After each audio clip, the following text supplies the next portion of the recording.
Please offer to me a moment to share with you an incredible conversation that I had with a new client now. A couple of months ago. It's my hope that what I shared with this woman is a help to you the way it was to her. Now, this woman is 34 years old. She is married. She has been married for 7 years. She has 2 children. Her mom is 59, divorced. She is a mother of 3, one of which happens to be the daughter that reached out to me. The daughter that reached out to me, who is 34, said that her mom lives with her, and her mom was also on this call. So her mom was sitting right next to her. She indicated that her mom lives with her. She has an alcohol problem. She's an alcoholic. She refuses to admit that problem and get help. And she did not even want to do this session. I stopped her in the beginning when she was explaining. I said, so why is she here? And I said, man, why are you here? The mom didn't answer. You could tell that she was very upset, didn't really look like she wanted to be on the call. So the daughter chimed in and said, well, she's here because I gave her an ultimatum. Either she was going to get some help and have this conversation, or we were going to put her out of the house. She said, Doc, and I know that sounds cruel. She said, but the fact of the matter is my brother and sister do not want to deal with her. They're both married. They have children and families themselves, but they have made it clear to me and to mom that our mom is selfish.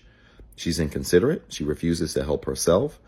And none of them want her to ruin the family dynamics that they have with their spouses and their current children. And the mom interrupts me, or interrupts her daughter rather, when she says that and says, but I'm your mother. And the daughter replies and says, but mom, you need help. And she says, but I'm your mother.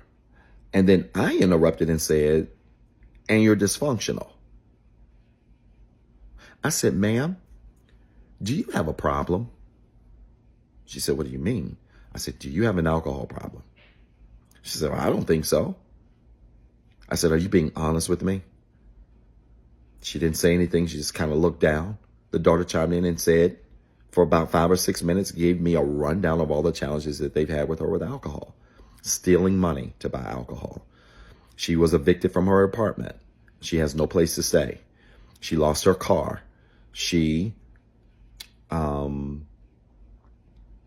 is in a position where she not only lies to them about her addiction, but she refuses to go to a center to get rehabilitated. I said, ma'am, is this all true? She looked up at me and said, yeah, I guess so. I said, ma'am, you're their mother, but you're also dysfunctional. And there are 2 glaring problems that are clear in this picture that I need you to understand. I said, this isn't going to take us long to get there, but I need you to hear me. I said, number 1, the 2 major problems are, number 1, you have no self-awareness. I said, do you know what self-awareness is? She said, I don't know the technical definition. I said, let me give you my definition. Self-awareness is when we show up honest about who we are, where we are, and what we're doing. I said, ma'am, you are not being honest about who you are, where you are, and what you're doing. And when people show up with no self-awareness, it not only makes them look crazy, it makes everybody else around them uncomfortable when they're around them. I said, last year I took my kids to Miami, and we went there for their spring break. We were on a crowded elevator, and a man was on the elevator, and his phone rang in his pocket.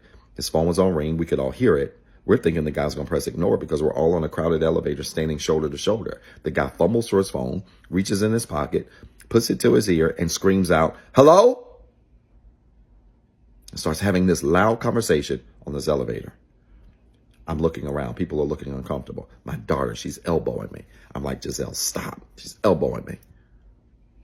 I looked down and said, what is it? She said, Daddy, he has no self-awareness. The woman started to cry. I said, ma'am, you're the man on the elevator, talking loud on your phone, thinking it isn't a problem when everybody else around you is really uncomfortable because you can't see that you're the problem. She's starting to cry. She's crying harder. The daughter's looking stone-faced. Mom happens to look up and see her stone-faced. She said, and this is what I mean, Doc. I mean, look at her. She doesn't even really understand how I feel. She's showing no remorse or no feelings. I said, do you think your daughter's never cried over you? I've been upset over you. I said, this leads me to point number 2. I said, the other problem that you have is you have no idea of what proper rescue looks like. I said, do you know what a lifeguard is? She said, yes, sir. I said, I have friends that are lifeguards. I said, ma'am, if you're swimming in an ocean and a lifeguard has to come get you, what is the lifeguard's job? What should the lifeguard do? She said, the lifeguard should run out in the ocean and reach out and grab me and try to pull me back to shore. I said, that's incorrect. And it is a reflection of how you see your children handling you. I said, that's not how it works.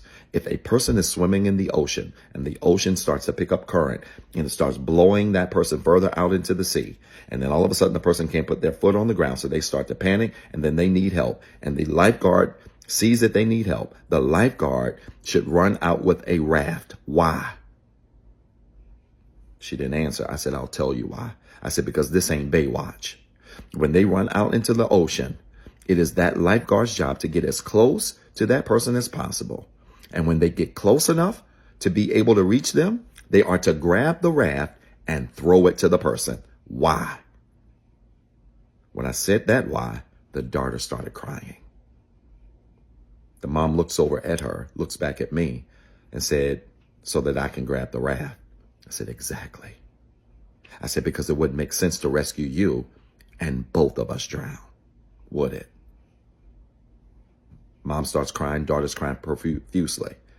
I said, do you see why your daughter's crying now? I said, your daughter's crying because she cares about you. I said, but please understand, the ocean is your life. And life right now has been lifing. It's been blowing you further and further out into sea. I said, the ocean's your life. You're the person that was swimming that's now drowning. Your daughter's the lifeguard.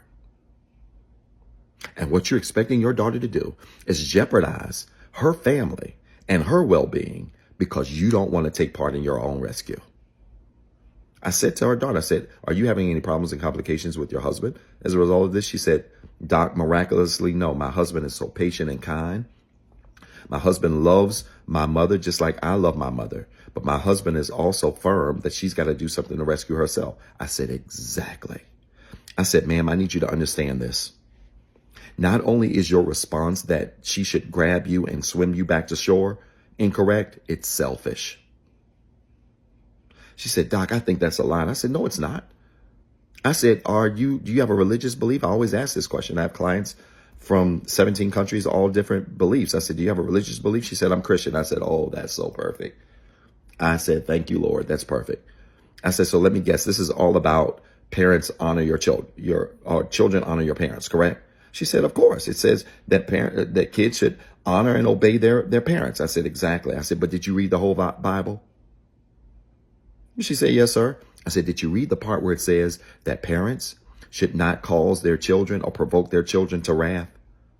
You know what that means?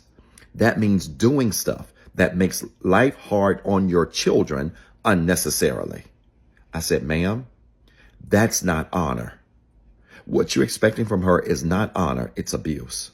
The fact of the matter is, you should not provoke your children from the poor choices you're making.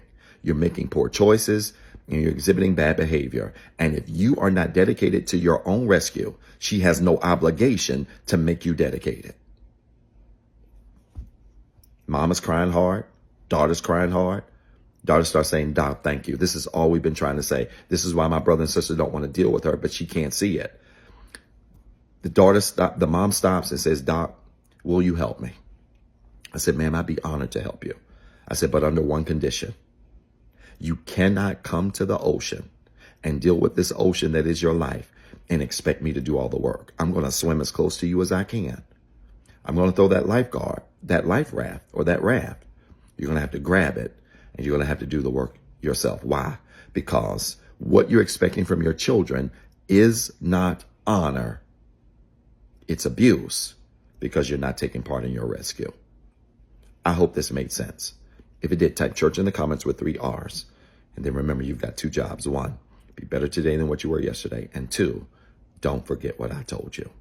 What's up, everybody? This is Dr. Zeb. Listen, I've been dying to make this announcement for a very long time now, and I'm pleased to say that Inspire Nation has officially launched. Yes, we finally got a Facebook and YouTube community group where we're going to have exclusive content, exclusive shorts, exclusive discussion prompts where we're going to engage with other people literally around the world who are on the same healing journey that we're on. I need you to go find these pages right now on Facebook and YouTube. Inspire Nation, follow the page, join the group, introduce yourself, and be prepared to link up with literally thousands of people around the world who are on the same healing journey, who are looking for the same resources, and who want to also be surrounded with other like-minded individuals who are growing in the same direction as you are. I'm so excited about this because it's the beginning of some great things I can't talk about right now. Listen, you got two jobs. One, be better today than what you were yesterday. And two, don't forget what I told you.